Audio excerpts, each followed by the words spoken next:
Pamaitinti 7 milijardus žmonių nelengva užduotis.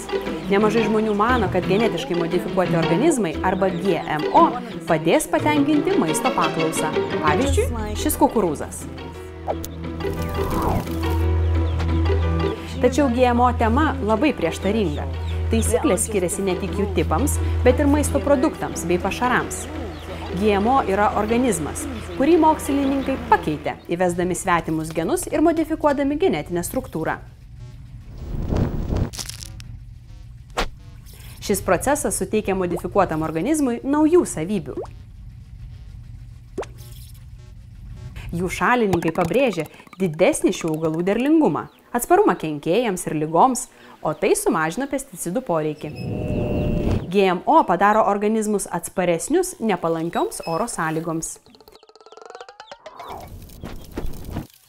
Priešininkai bijo dar nežinomo GMO pavojaus žmonėms, gyvūnams, bioįvairoviai ir natūraliems augalų apdulkintojams. Genetiškai modifikuoti javai atsparesni herbicidams, todėl skatina gausesnį jų naudojimą, o tai naikina kitą augmeniją ir gyvūniją. Jie teigia, kad GMO gali sukelti laukinių augalų mutacijas. Taip pat ūkininkai bus priversti pirkti sėklas iš GMO bendrovių.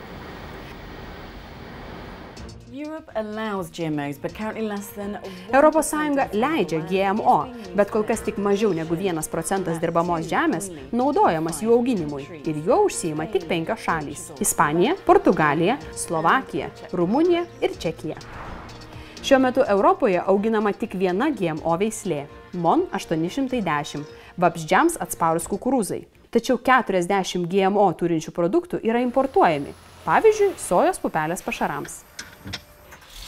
Kiekvienas GMO produktas turi būti aiškiai paženklintas, išskyrus atvejus, kai GMO kiekis nesiekia 0,9%. Pastarąjį dešimtmetį valstybės narės daug ginčijasi dėl genetiškai modifikuotų organizmų auginimo, bet dabar ES sutarė dėl naujo kelio į priekį. Valstybės narės gali riboti ir drausti GMO auginimą, jei tai turės socialinį ir ekonominį poveikį, pavyzdžiui, kaimo vietovių planavimui ar žemės ūkio tradicijoms. Mokslinis poveikio visuomenės sveikatai įvertinimas patikėtas Europos maisto saugos tarnybai. Jei ES valstybės narės pasirenka GMO, jos sprendžia, ar genetiškai modifikuotus ir nemodifikuotus javus auginti greta, bei nustato atstumą tarp jų laukų. Dabar jis būna nuo 5 iki 600 metrų. Vyksta diskusija dėl valstybių narių teisės riboti ir drausti GMO maisto produktų ir pašarų prekybą ir naudojimą savo teritorijoje.